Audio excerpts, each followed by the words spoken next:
You are about to experience another Torah class brought to you by TorahAnytime.com. Bringing Mashiach closer, one click at a time. Welcome everyone back, or for the first time, if this is the first time of this series, to the Anatomy of Faith. And tonight we're doing the class of the head. We're going to examine things about the head in terms of what we know about the anatomy of the head, and in terms of the Torah. As it turned out, in my preparing for the class tonight, I came up with a lot more in terms of Torah than I did in terms of anatomy. I always ask for everyone's forbearance. My science background is kind of weak. But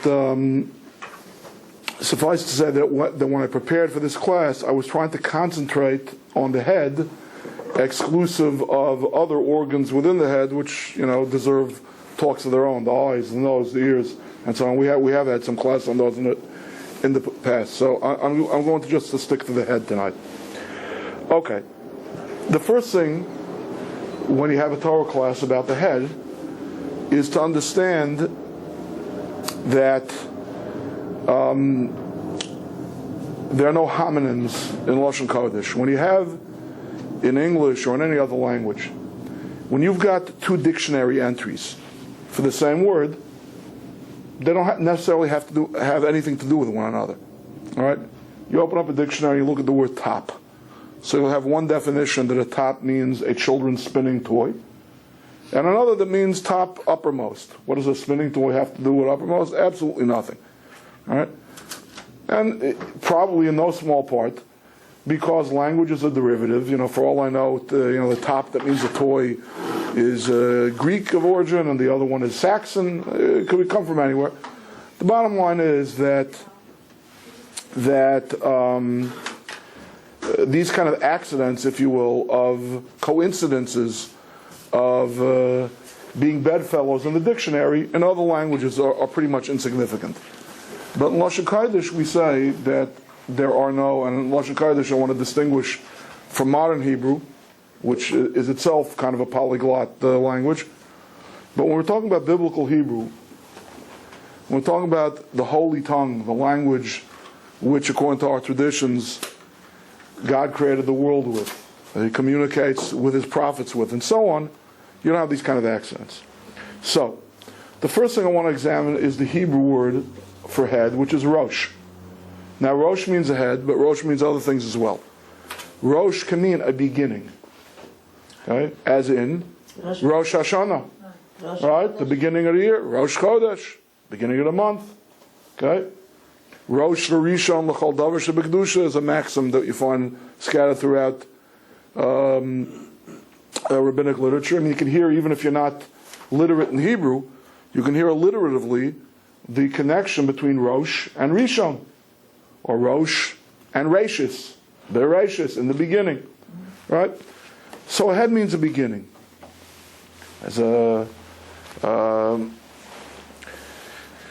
famous story related in the Talmud about the schismatic king of Israel, Yerav ben Nevat, when the Jewish nation divided into two separate nations, a northern kingdom and a southern kingdom, and the king of the northern kingdom, Yerav ben Nevat, in order to consolidate his power, to stop the Hajis, the Jewish pilgrims, from going down to Jerusalem 3 times a year. That wouldn't do. Jerusalem is the capital of the other kingdom. I can't have my subjects going to Jerusalem. So he set up idolatrous temples in the northern kingdom. God reveals Himself to this king in a prophecy, and He says, Chazar bach, do teshuvah, repent from what you've done. V'ani v'ata u'ben Yishai atayal b'gan Eden. Me and you and the son of Jesse, a euphemism for King David, will all take walks together, we'll take strolls in the Garden of Eden. In other words, you'll have an unbelievable spot in paradise. Just going to be me, you, and you'll actually be like on the significance. You want the power, you want the glory of a king, you'll be walking with a king. So Yerav ben Nevat asks, mi b'rosh. Who's going first? Who's taking the forward position? Me or King David?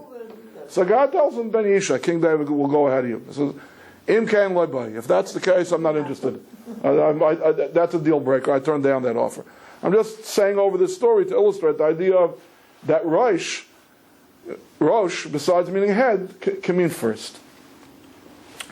So let's understand this. Why should that be? Why should these two words, I've got a head in my body, and there's something that's first. What do the two have to do with one another? So the Maharal of Prague explains it as follows.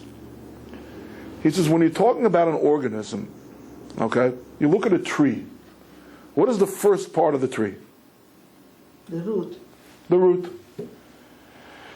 The buried part, the unseen part. That's the beginning of a tree.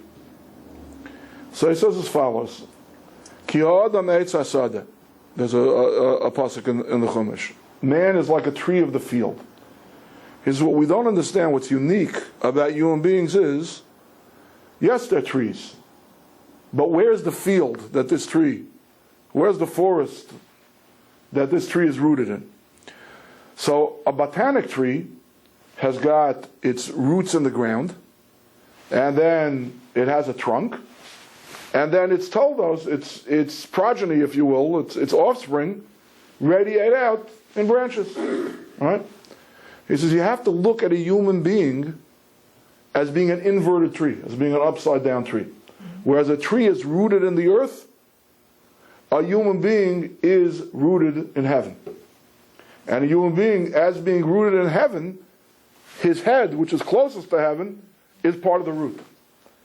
What radiates out? What are the offspring of a human being? Well, there's two kinds of offspring, right? The actual physical offspring that radiates out through his legs, through his reproductive organs, those are like the branches, the extremities of the tree, right? But also, our sage tells, Ikar told Osayim shal tzadikim, Torah u'ma'asim tovim. The main offspring of the righteous is the Torah that they study and the good deeds that they perform. So these are our extremities. If this is my root, right?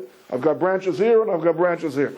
So these kind of branches produce one kind of offspring, and these kind of branches produce another kind of offspring. I'm not going to go into the hands. We had the class on the hands last week. But suffice to say that the great preponderance of mitzvahs that a person performs, he could not perform, or it's very onerous, shall we say, to perform them without their hands. Even not mitzvahs that affect the hands directly, I need to use my hands to perform the mitzvahs. Yes? I would say more than the root the head is, but everything originates from the head, everything coming from the head, for us to do and to feel and to see. Well, of course, I'm saying the anatomy and the fact that the brain is lodged in the head is consistent with the spiritual reality. But if you want to know the root of the word, why is a rosh? Why can it mean both a head, this piece of our anatomy, and it also means the first thing, because that's what a root is. That's what a head is. And a human being, anyway, that's what it is. Okay, we also know that the word rosh, besides being a head, can mean first. Like I pointed out before, it's the root, it's the three-letter word root of the word rishon, which means first, rashis, which means a beginning. Okay? It can mean first in rank and first in significance. Where does this come from? So there's a beautiful pasuk in Mishlei. This is Mishlei. I'm going to start reading a few psukim before, but the actual pasuk that I'm quoting, the verse I'm quoting, is Mishlei Ches Chavav. That's 8:26. So it's not in the Chumash yet. The Chumash is for later in the class. And it's talking about over here. Shlomo Melech is talking about the Genesis narrative, the pre-Genesis state, before God created the world. A lot of beautiful psukim here.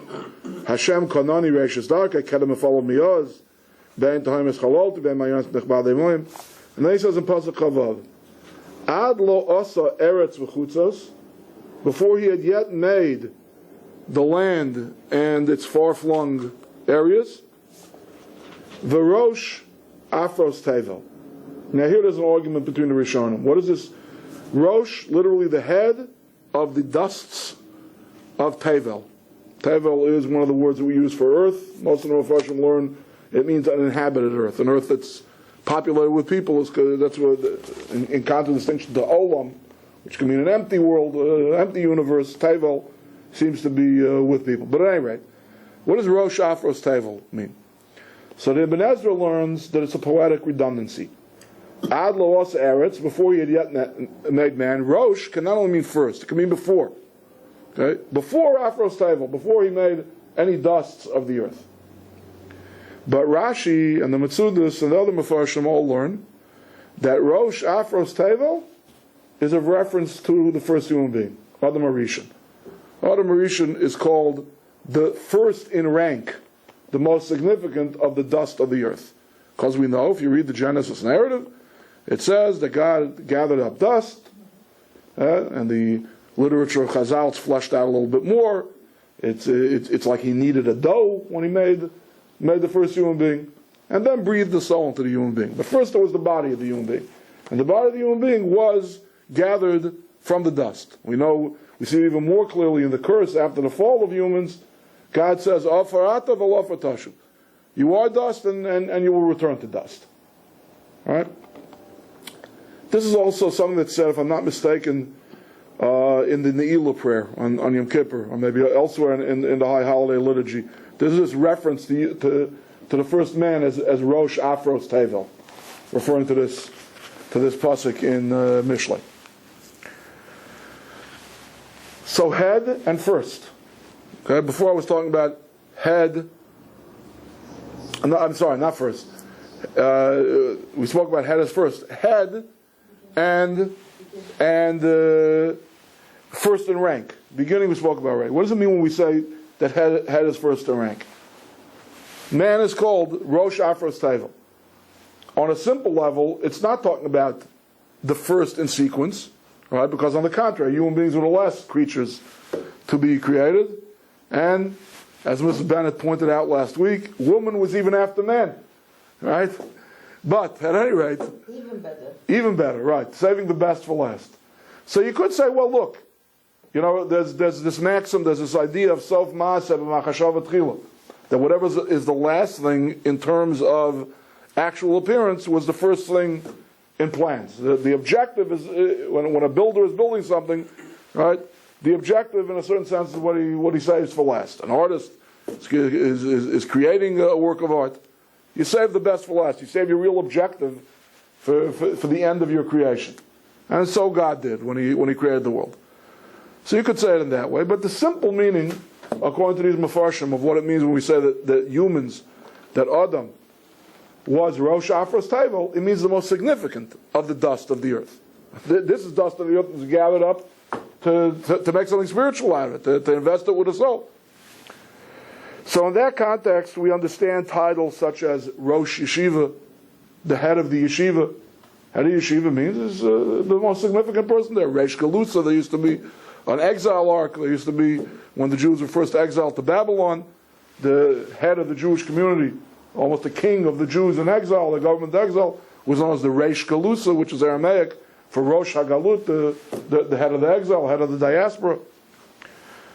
So head in that in that context, a head means something that's a first rank and a first significance, not necessarily first in sequence. Now here I want to share with you the idea for this, why a head can mean the first thing in rank.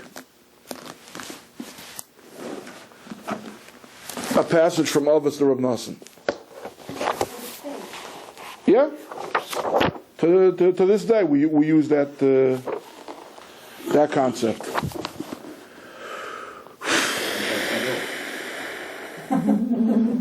Okay. Now I want to read a little bit more than I need to of this Avos the Rav Nosson, because it's good for the whole series. I mean, this whole series is predicated, as I said the first time we did the series last year and last week, it's predicated on the idea of human beings being a microcosm, or the way we say it in our lingo, an olam katan, a small world.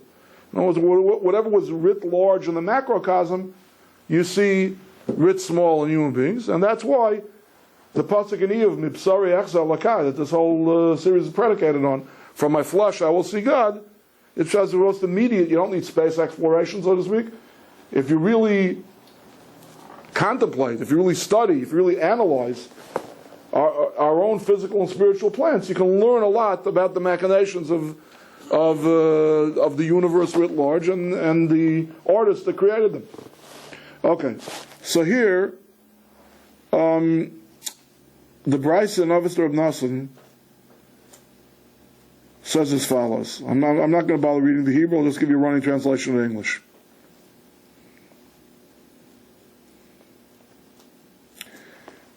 So too, when the Holy One, blessed be He, created with His intelligence and wisdom the cosmos, and He created heaven and earth, the upper spheres and the lower spheres, He also designed in man anything that He created in the cosmos.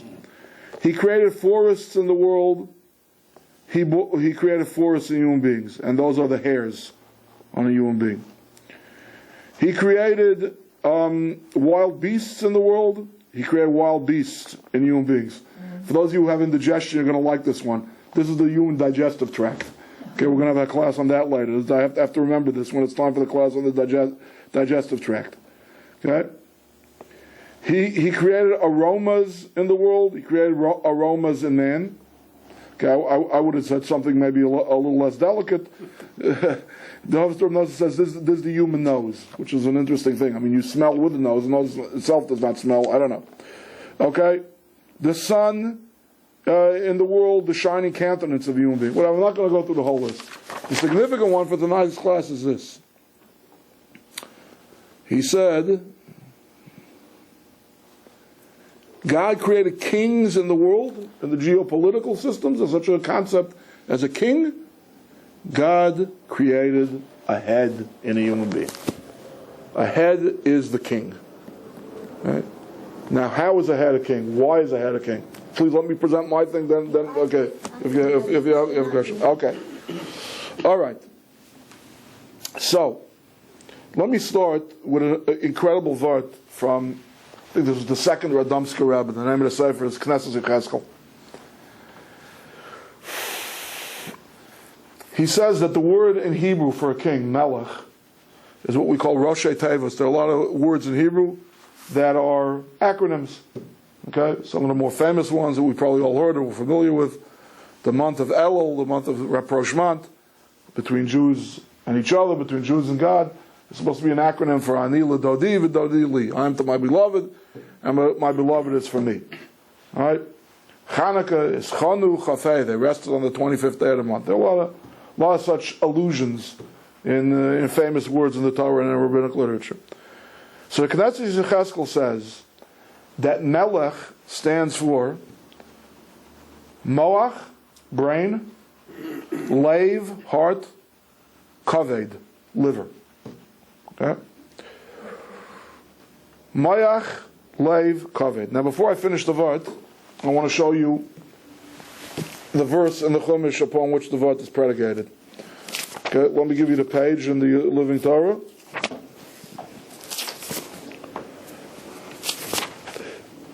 Okay, 17, 14.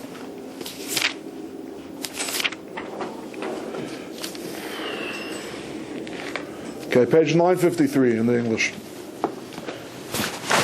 Okay? This is the mitzvah of a monarch. Mitzvah of appointing a king.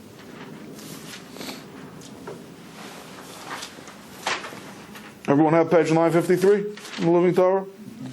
Okay. When you come to the land that God your Lord is giving to you, so that you have occupied it and settled it, you will eventually say, we would like to appoint a king, just like all the nations around us. You must then appoint a king whom God your Lord shall choose. You must appoint a king from among your brethren.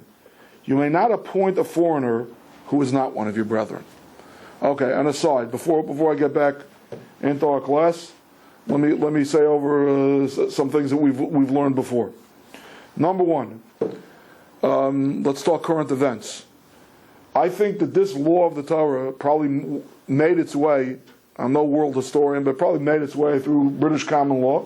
And I think it's reflected even in the U.S. Constitution. We know that a naturalized citizen cannot become a president of the United States. This is part of the big brouhaha about Obama. They say the LA Times was suppressing some information about his birth records, about his citizenship records, and so on and so forth. That's why Arnold Schwarzenegger has never been named as a prominent presidential candidate, because he's a naturalized citizen. He wasn't born in this country. Right? There's a certain amount of stranger, certain amount of lack of brother. It's not the same thing. Being a born citizen is still not the same thing as a naturalized citizen. Okay, so this is something that's reflected already in this din of the Torah. Okay. Parenthetically, I've also said over many times the vart of the Vilna Gaon and the explanation of Rav Hutner of what do we mean when we say the difference in Hebrew between a melech and a moshel, between a king and a dictator, is that a dictator forces his reign upon the people, whereas a melech, at least at the beginning, a king, they've got to swear an oath of fealty. We have a mitzvah every day, twice a day. We Jews do something called Kabbalas Ol Malchus Shamayim. We accept upon ourselves the yoke of the kingdom of heaven. God is the king, but it requires acceptance. He can't do it with brute force. This is reflected in the Vart of the Vilna Gaon. Vilna Gaon said, Ki Lashem Hamalucha Moshe Bagayim. Unto God is the kingdom and the dominion over nations.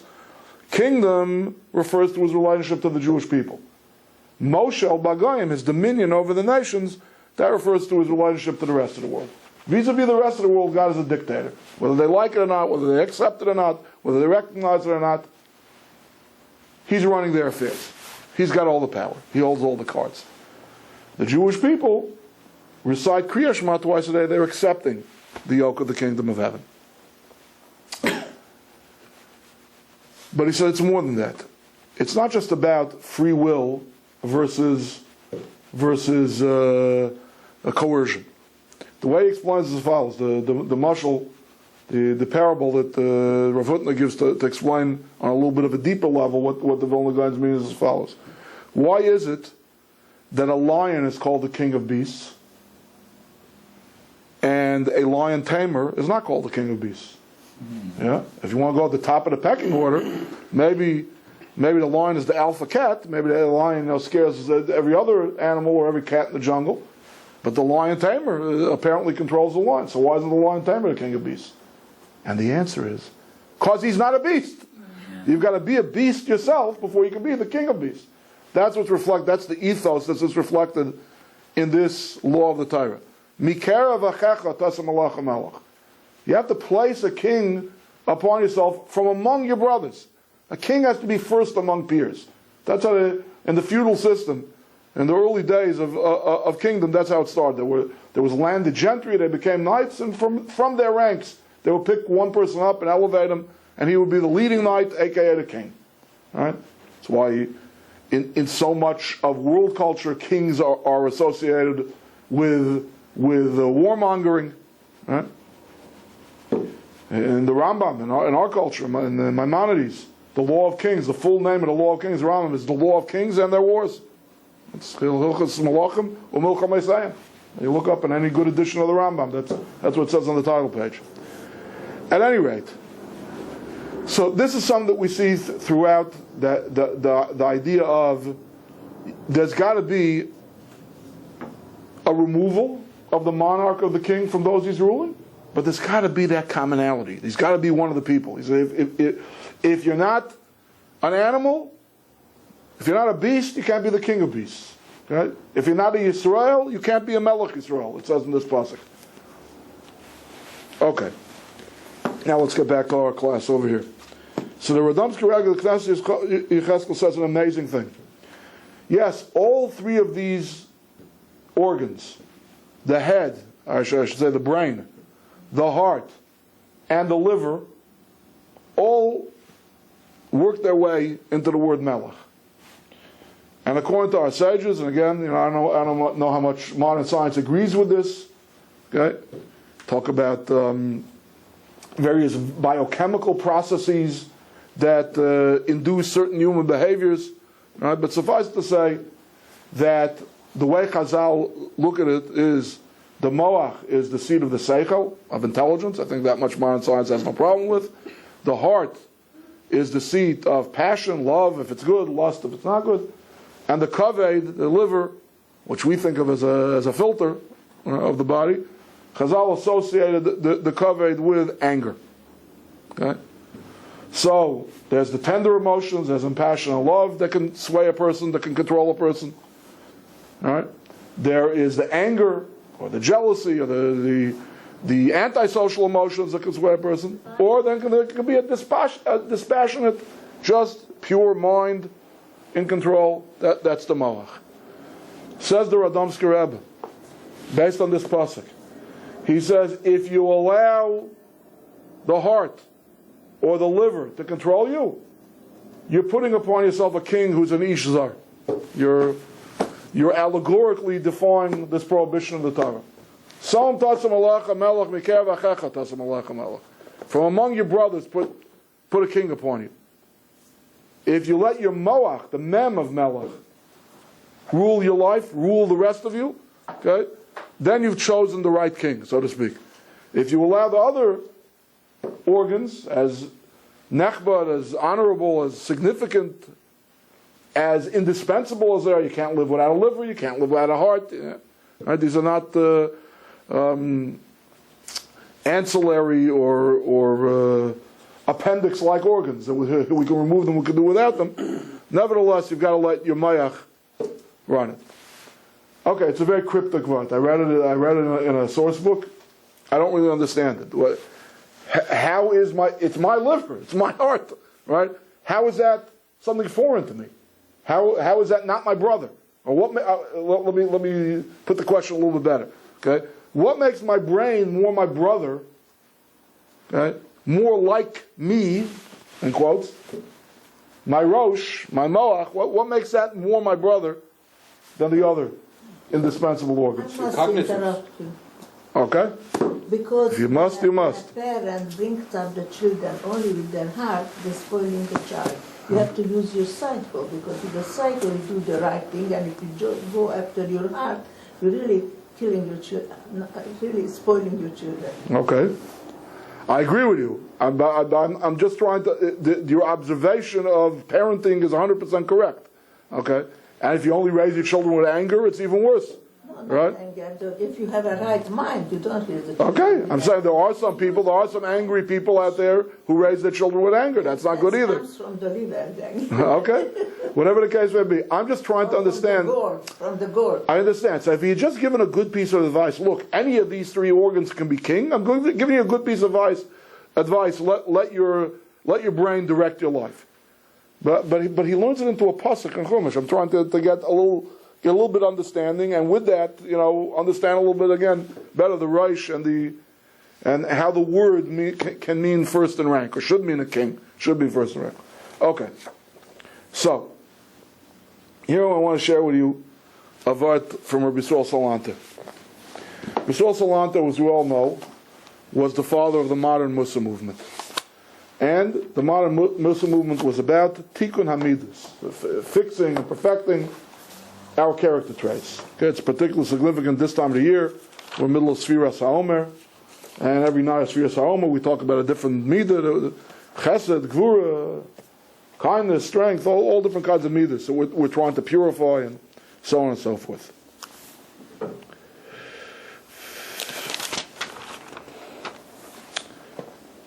So Rabbi Salanta once explained as follows. He said, it's not just a question of being the head of a household in raising a family. It's really in raising yourself. How do we control ourselves? Who's in the driver's seat? Who's the director? So obviously what Rabbi Salanta was proposing was that the moach, that the brain, the mind of a person, has got to be directing the midas. The midas are, let's call them special interest groups, okay? It's a cacophony, it's noisy, this one wants this, the other one wants that. And the best governor, the best ruler, is the mind. It may be the best, but it's not necessarily the most powerful. We know that our passions and our angers and many of our other midos are very often more powerful than our mind. So it's really kind of a mission impossible. He asked on himself on the beginning of his movement.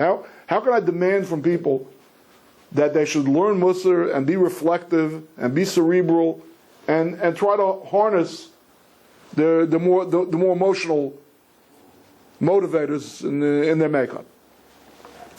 And this is what he answered. Take a look, turn back to page 5.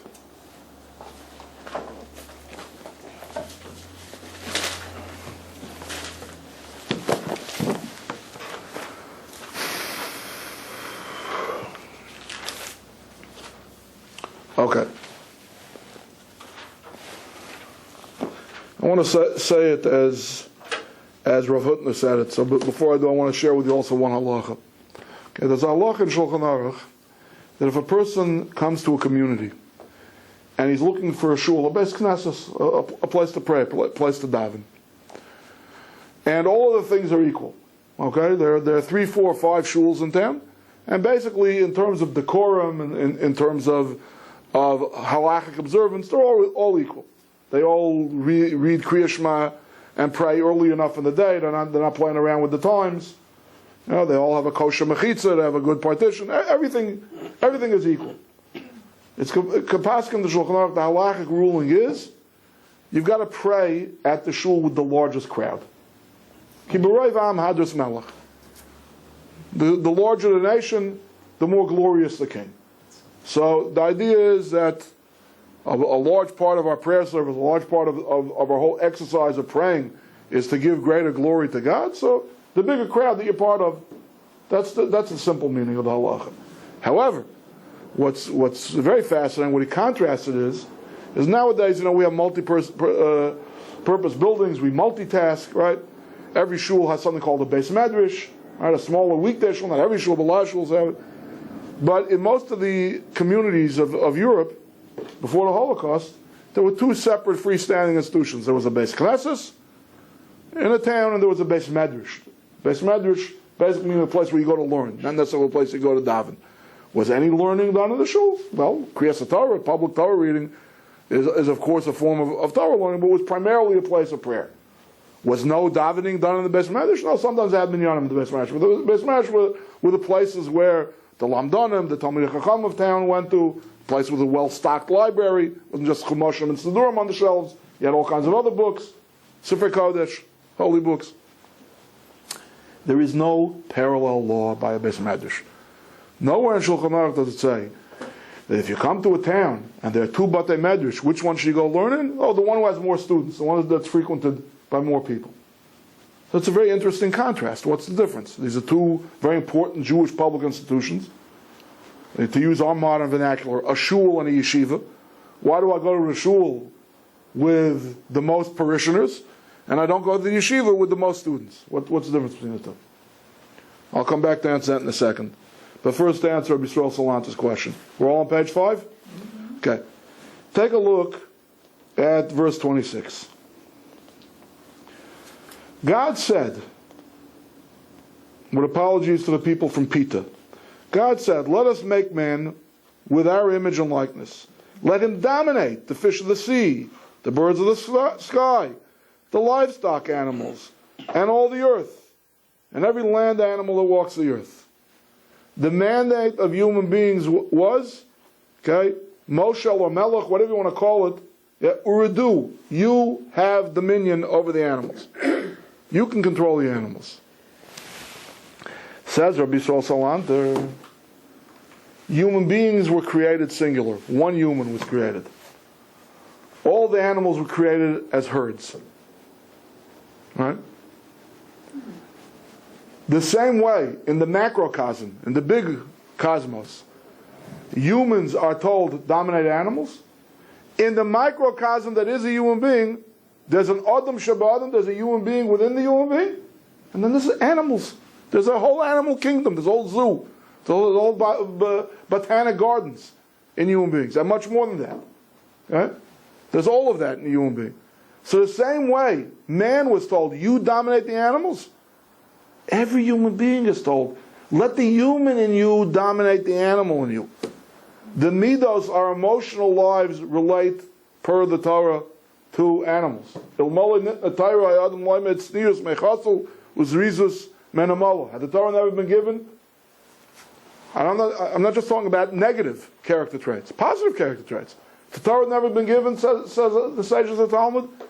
People would learn modesty from cats. People would learn alacrity, moving, working efficiently from ants. And it goes through a whole bunch of other midas. Midas relate to the animal kingdom. All right? Mochen, brains, mind, that's exclusively human. The same way a human being, okay, domesticates a horse and domesticates a cow and domesticates even a pig and so on, right? A human being, within the human being, the mind has to domesticate, has to control the animals within the human being, the various competing midos. Back to the question of the shul versus the Beis Medrash, so Rav Hutner took this concept of Yosef Salanter and he applied it as follows. He says, in general, emotional life is augmented by crowds. Okay, if I pledge allegiance to the flag alone in my room, okay, maybe I'm feeling a little patriotic, but it's not a big deal. But if I go to a July 4th rally in a stadium and there are millions of flags waving and there are a million other people pledging allegiance to the flag, I feel different. Violence. People are capable of violence, but nobody is as capable of violence as mob. A mob mentality, when there are millions of people who let their anger get hold of them, there's an exponential increase, not an arithmetic increase compared to the size of the crowd. Davening, praying, is emotional service of God. Our sages call it Ezehi Avodah Shebelev. What is the service that we render to God with our heart?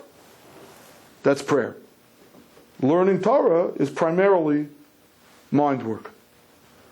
So when you go to a shul and there's 500 other people davening instead of 10 other people davening, you daven better. Forget about the glory that you're giving to God. You're emotionally more into it when there are 500 other people doing the same thing as you. Right? Whereas when you're studying Torah, it's first and foremost an intellectual exercise. The mind needs privacy. You ever go to a university research library? Everyone has a little cubicle. There are these partitions on the tables. I need to be alone. I'm a human now. I'm singular. I'm unique. That's the human mind. Getting back to our class tonight. When we want to know how a Rosh could mean a head, and a Rosh could mean a king, a ruler, first in rank, the one giving direction, governing, calling the shots, this is what I think it is. This is the Dovid. A Rosh is our head, and a Rosh, like the Avos Rab Nosson said, is a ruler. And I think this is what the Rav Dovsky Rebbe meant when he said, Mikerev achecha tasam alech hamelech. Appoint a king who's brotherly, who's most like you. Okay? What is most human about us is lodged inside of our skulls, is between the ears, is in our head. Make your head the king. Make your mayach, make your brain, make your mind the king. The mem of melech. Mayach, not the leiv and kaved. If you allow the leiv and kaved to control you, in a certain sense, you've taken a stranger. You've taken a naturalized citizen to be your ruler. You haven't taken the Adam Shabbatim, the what's most human about you is not ruling you. And remember, the first qualification for being a king and not a dictator is peerage. They got to be first among peers. There's got to be that commonality. If it's ish zar, if it's a stranger, then it's not a king. Okay, what are we holding here? Okay, I'm going to go a little bit out of order. I'm a little bit more time constrained tonight than I normally would be because I'm starting a new class tonight, a Mechaskinah class at 9:20. So I'm going to go a little bit out of order here. A couple of scientific facts, and again, how they may relate to some Torah concepts.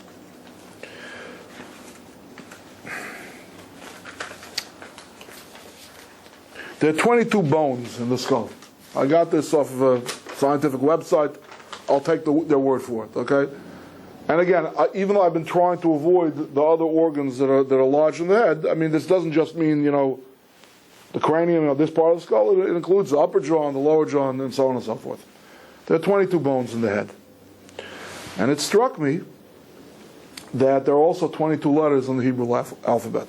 From Aleph through Tuf, okay, we go to Cheder, we go to Ulpans, we learn later, Bet, Vet, Chaf, Kaf, those are not two separate letters. They're two different ways to pronounce the same letter. Ending letters, Mansapach, Mem Sofit, and Nun Sofit, these are not independent letters. In terms of actual letters of the Hebrew alphabet, there are only 22. And it struck me that, again, looking at the Hebrew alphabet as being the genetic material if you will, from which Lashon Kodesh is made, it just struck me that numerical parallel, that this encasement that we have for our minds Or the world was created with. The world was created with those 22 letters that the human head, the bone structure of the human head should have a corresponding number. Okay. Here's something very, very interesting in terms of ratios, okay? Especially when you got to the pseudoscience of the Nazis, they used to like to do these postmortems, and they would compare Aryan brains to Untermensch, to lower peoples. They had all their racial theories. But I think there's a common cultural thing that seeps, through a lot of different cultures, that intelligent people have big brains, broad foreheads, big brains. You go to a science fiction movie today, and the aliens, always have heads this big, I don't know, in my neighborhood, here Baruch Hashem in Queens, there's an Eruv that everybody trusts. Where I live, the yeshiva people don't want to use an Eruv, right? So it's gotten in vogue lately, the last couple of years, that there's a new kind of rain slicker, a raincoat that people wear with this huge oversized hood that you can throw over a shtreimel, or you can throw over a Shabbat's hat, or something like that. And when you look at these people's shadows, or when you look at it behind, you think like it's a Martian invasion. They look like the dark side. Yeah, exactly. Really. Right. Heads this big. Okay. Now, it just so happens that the average adult male's brain weighs 49 ounces. Now, I'm not adept enough at world literature to know who this is, but I'm assuming that it was a great Russian writer. Turgenev, anyone ever heard of the Russian novelist Turgenev? Turgenev had a 71-ounce brain.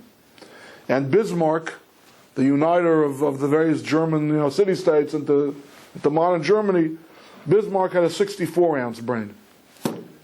However, Einstein had an average-sized brain. So I don't think brain size has much to do with intelligence. Conversely, an elephant's brain weighs 11 pounds, and a whale, I'm assuming it's one of those big sperm whales, a whale's brain weighs 22 pounds. So look, they should be much more intelligent than us. They have a 22-pound brain, 11-pound brain. Ours is only 47 ounces. What is that? A couple of pounds, right? 16 ounces. Maybe 3 pounds. Maybe an average-sized brain is 3 pounds. The whales should be running the universe. They got the brain, right? You have to do it in proportion to total body size. You don't know what if they had hands? Yeah. If they have hands, what they could do. Okay. Then you could say, look, it has to do with proportion, with the ratio. Yes, a whale has a 22-pound brain, but compared to the body, it's much smaller compared to his body. But here's the problem. Okay? A dwarf monkey has 1 gram of brain per 27 grams of body. A man has 1 gram of brain per 44 grams of body. So then the dwarf monkey should really be the brightest animal, if that's how it works. Okay, these are all very cute and interesting factoids. Again, I'm not a neuroscientist. I don't really know what to make of it. All I'm doing when I'm trying to bring this out is that it is striking, considering how important the mind is, how it's first, so to speak, chronologically, and most important in terms of rank, and it's our ruler, and so on and so forth. Why should it be so small? So I want to share with you a vert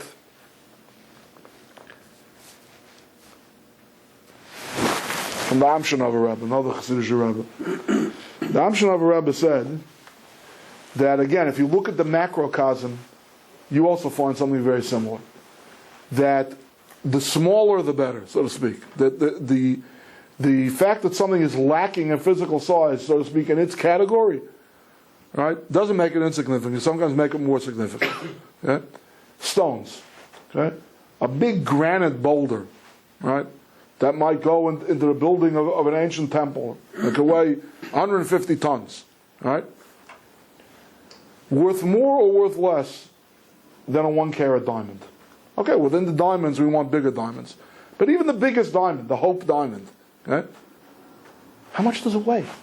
How big is it? How significant is it? Okay?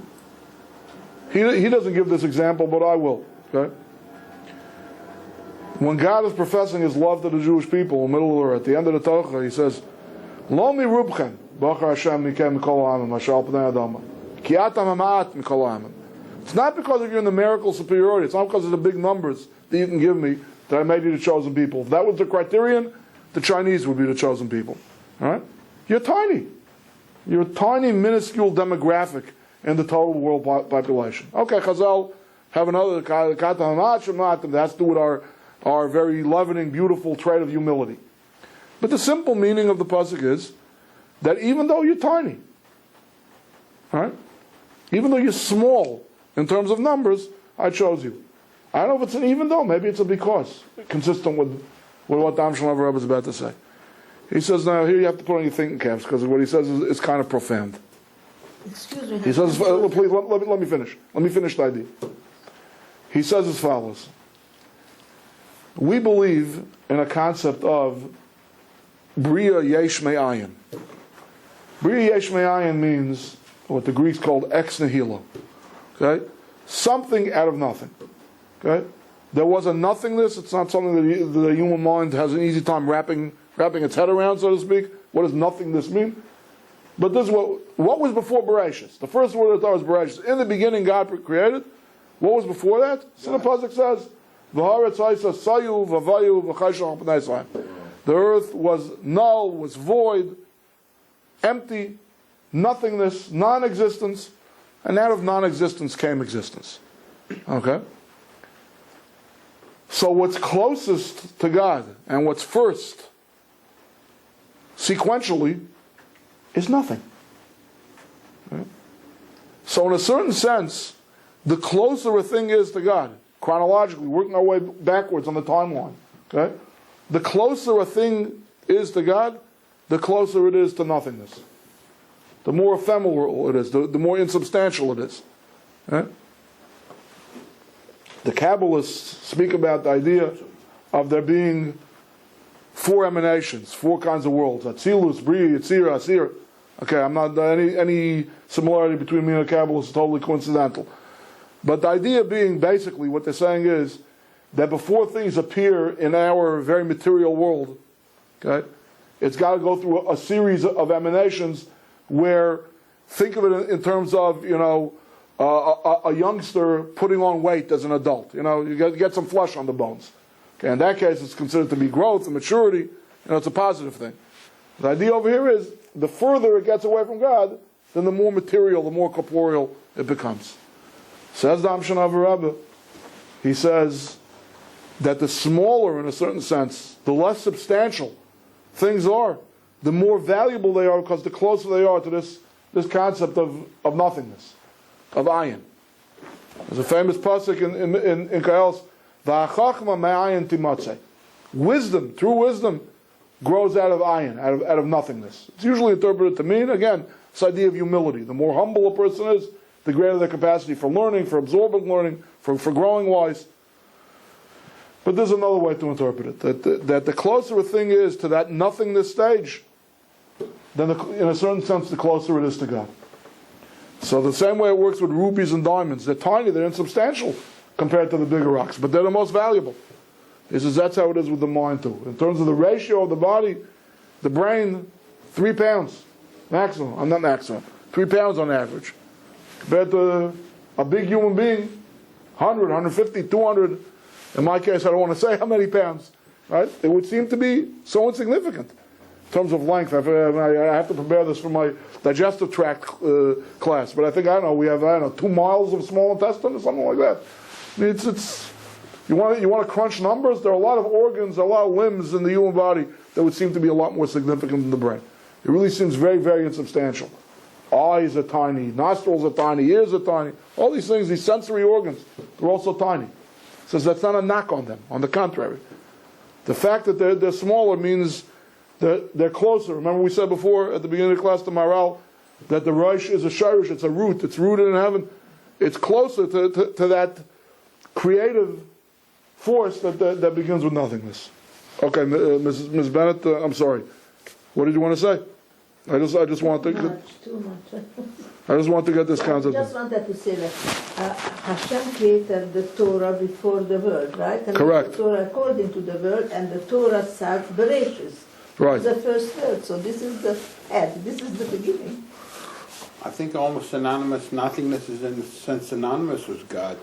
God, the Tzimtzum is God made the space for the creation. So when there was, the closer you are... But does God closer you are create to the God. tzimtzum, or is God the tzimtzum? Well, I can translate the word again. I told you before. Any resemblance between me and a Kabbalist is I don't know what tzimtzum is. Nothing is and there. how about Sergeant Schwartz? He says, I know nothing. Right? Okay. Closer to God? I don't know. He was close to letting the Allied prisoners escape, so that's pretty good. Okay. I also, before you close, please make it sure that you mention Schwartz. Maybe people would like to come. Yes, we're having two events from the Jewish Heritage Center. 1 second. I'm a little bit too early to wrap things up. I do have a few more minutes left. Okay. A few more interesting scientific facts, with or without parallels in the Torah. Just again, something to remember. When the Chovos HaLevavos introduces this whole concept of M'sarech Alakai, from my flesh I'll see God, in his Sefer, he's not talking so much like the Ibn Ezra does about knowing the Olam Gadol, the macrocosm from the microcosm. He's talking about it as a means for being thankful to God, and that being a great motivation in the service of God. So here are some interesting facts. The speed of neurological commands. Okay, when the brain has an idea for some organ in the body or some limb in the body to do something, okay. The human brain consists of more than 100 billion neurons, nerve cells, through which the brain's commands are sent in the form of electric pulses. These pulses travel at, what speed would you guess? Light. Not quite, but still Pretty close. 250 miles an hour. Sufficient. Pretty much does it. Could we have better reflex actions? Would we prevent more auto accidents if the neurological impulses traveled at the speed of light? No doubt. But still, when you think about it, 250 miles an hour is incredible. Okay, how quickly we're able to react. And again, I don't know if this statistic is talking about a healthy, westernized person in the prime of life, or even a little kid, or even an older person. I don't know. But the bottom line is, it's within the range of 250 miles an hour. It's incredible when you think about it. How easy would our life be if when things outside of us, when we live in an age of instant gratification. A generation or two ago, fine dining was, part of the dining experience was the wait, was the anticipation for the meal. Right? Today we live in the age of Burger King and White Castle and McDonald's. We want it now. We want it. If it takes 2 seconds too late, we're already getting bent out of shape. We need instant gratification. All right? When you think about it, in terms of the king, the mind as a ruler, and having his wishes instantly gratified, that's pretty amazing. It's moving at the speed of 250 miles an hour. I mean, try to imagine if we could control people and things outside of us, to serve us at 250 miles an hour. That'd be something. Another amazing thing about the brain is, and again, I'm taking this website's word for it, is that the brain consumes more energy than any other organ. Despite its relatively tiny size, the brain consumes more energy. It burns a whopping 1/5 of the food we take in. Again, I'll take their word for it, and again, I'm not a guy with a great science background, but I always wondered if this is the case, why in all the good weight loss programs, instead of telling me to jog or to go to the gym, why don't they tell me to do the New York Times Sudoku or crossword puzzles? Right? You would think a little brain work would burn a lot more calories a lot more efficiently than that Stairmaster, right? All right, so I'm being silly. I mean, I know there's a good answer for it, but it's just interesting to read this over here. Here's another interesting thing. It is estimated that the mental capacity of a 100-year-old human with perfect memory, okay, that's a big proviso. It's rare to get to the age of 100 and still have a perfect memory, but if you could be represented by a computer with 10 to the power of 15 bits. Do we have such computers today?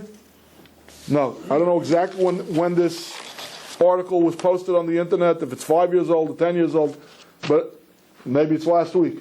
They say that to create a microprocessor in a computer that's going to have that memory capacity of a 100-year-old human being will take another 35 years. And if you know how quickly, the planned obsolescence, how quickly computer science gets outdated, that's quite a statement. So it's going to take 35 years from, let's say, 10 years ago, another 25 years to produce a computer that will have the memory capacity of a 100-year-old human being. To me, he says something amazing about the human mind and the human capacity for memory.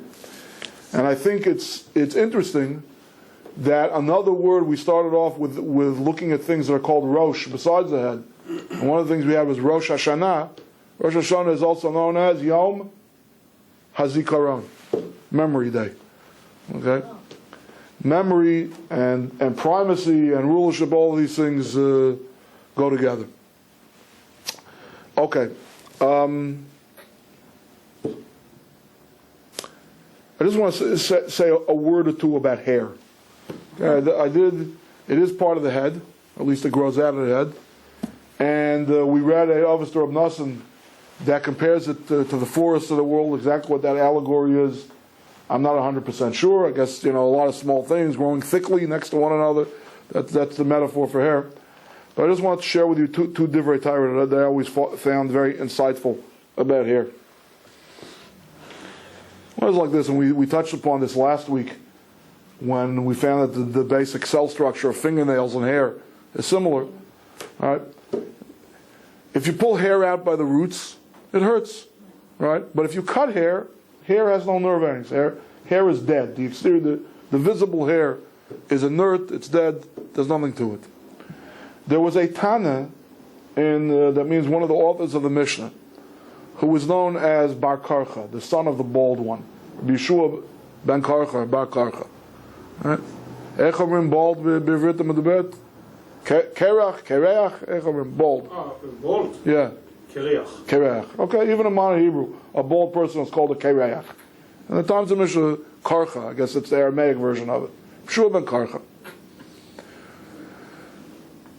So the Chazal of Lublin, one of the early Hasidic masters, asked, usually our sages are very careful about nicknames, about pejoratives. There are all kind of euphemisms. We won't call a blind person a blind person. We call a blind person a sagin nahar, somebody with sufficient light. Right? So why should this person be walking around his whole life with a name, son of the bald? I mean, bald is something we usually consider to be an unattractive physical trait. Why should it be called the son of the bald? So, according to some sources, this Rabbi Yeshua ben Karcha was the son of no one less illustrious than Rabbi Akiva, the great sainted Rabbi Akiva himself, the martyred Rabbi Akiva. And it's possible that Rabbi Akiva was physically bald. But the Chayza says that's really beside the point. If you want to understand what Rabbi Akiva was about and why he was called the bald one, understand this. Our sages say that Moshe Rabbeinu, in a prophetic experience, was shown Rabbi Akiva. And he was jealous of the Torah acumen of Rabbi Akiva. Why? Al kol hayakosher ksarim la'isius, v'al kol tag u'tag hayadaresh tilim shel halachas. It says Rabbi Akiva, when he would study the Torah, right, he would affix crowns, as it were. We're talking about a head. The ornament for a head is a crown. He would affix crowns to the letters of the Torah. What does that mean, he affixed crowns to the letters of the Torah? He said, there were tagin. If you ever look at an actual Torah scroll, in the Torah scribal arts, so that certain letters that get tagin, there's certain like these vertical lines that come out of the tops of certain letters. And they're inscrutable. I don't know, that's the way you write the letter. What it means, what significance it has. You will rarely find, I'm not aware of it, not that I have an encyclopedic knowledge of the Talmud, but to the best of my knowledge, you will rarely find a halacha, some kind of Torah lesson, halachic lesson, homiletic lesson that's derived from these hairs coming out of the letters. From the letters themselves, absolutely. An extra letter, a misplaced letter, the shape of the letters, the numerical value of the letters, All of these are fair game. These are all admissible. It's hard to study a page of the Talmud that doesn't have some kind of a Torah teaching from the letters themselves. Certainly, the words that the letters forms, those are the main messages of the Torah. But that somebody should be able to derive tilei tilam shalachas, piles and piles, mounds and mounds of new Torah laws from the Tagin? That was something unique to Rabbi Akiva, and that's one of the things that our sages tell us. Moshe Rabbeinu himself was jealous of Rabbi Akiva. So the Chayz of Lublin says as follows. What does that mean that he had this unique capacity to teach laws of the Torah out of the Tagin? He says the relationship of the Tagin, of those vertical lines, to a letter in the Torah is like the relationship between the hair and the human body.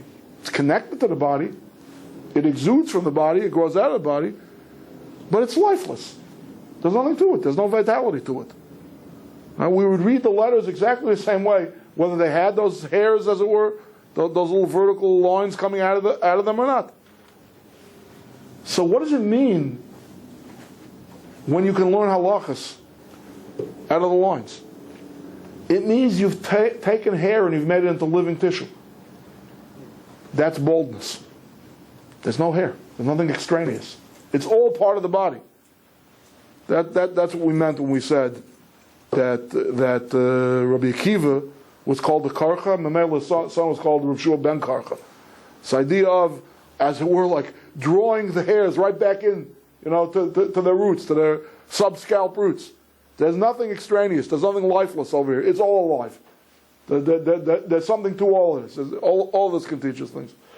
Okay, ladies and gents, there were a lot more beautiful verter about the head and about the mind, but I'm being grabbed by the clock. There's a nice collation in the next room. If there's a couple of minutes of questions, because I really have to run tonight. I have to run upstairs for the next. And please come next week. We're having a special class on Lag BaOmer called of staffs, I believe it is, and spines. Okay, I hope to talk about the spinal column and the connection to Torah between sticks and snakes, as we find by the miracles of Moshe Rabbeinu and so on and so forth. And hopefully we'll have a little anatomical and scientific insight into the spine as well next week. Thank you.